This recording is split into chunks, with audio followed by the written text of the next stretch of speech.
আবারও একটা নতুন ভিডিও নিয়ে চলে আসলাম। আজকে আমাদের কোম্পানি নিয়ে যাচ্ছে যে দুজনকে অন্য জায়গাতে কাজে। এই যে চলে যাচ্ছে দাদারা সাইডে কাজ করতে। কি দাদা, হাই কাজ একবার যাও, ভালোভাবে সব হ্যাঁ কাজ করো, দেখা হবে ইনশাল্লাহ আবার।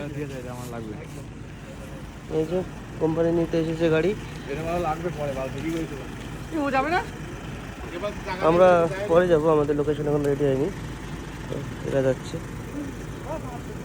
দেখতে পাচ্ছেন কোম্পানির এটা গাড়ি, মানে গাড়ি বলতে গেলে এটা একটা এমনি সার্ভিস গাড়ি। তো আপনার এই এই এই সাইড থেকে ওই সাইডে খাবার টাবার নানান জিনিস নিয়ে যায়। পিক আপ গাড়ি বলে এগুলোকে, পিক আপ গাড়ি। তো আবারও নতুন ভিডিও নিয়ে চলে আসবো। ফেসবুকে দেখে থাকলে ফলো, লাইক, শেয়ার করবেন, আর ইউটিউবে দেখলে সাবস্ক্রাইব, বেল আইকনটা প্রেস করবেন যাতে নতুন নতুন ভিডিও আপনাদের সামনে নিয়ে আসতে পারি। আজকের মতন টাটা, বাই বাই। আবারও ভিডিও নিয়ে আসবো আমি।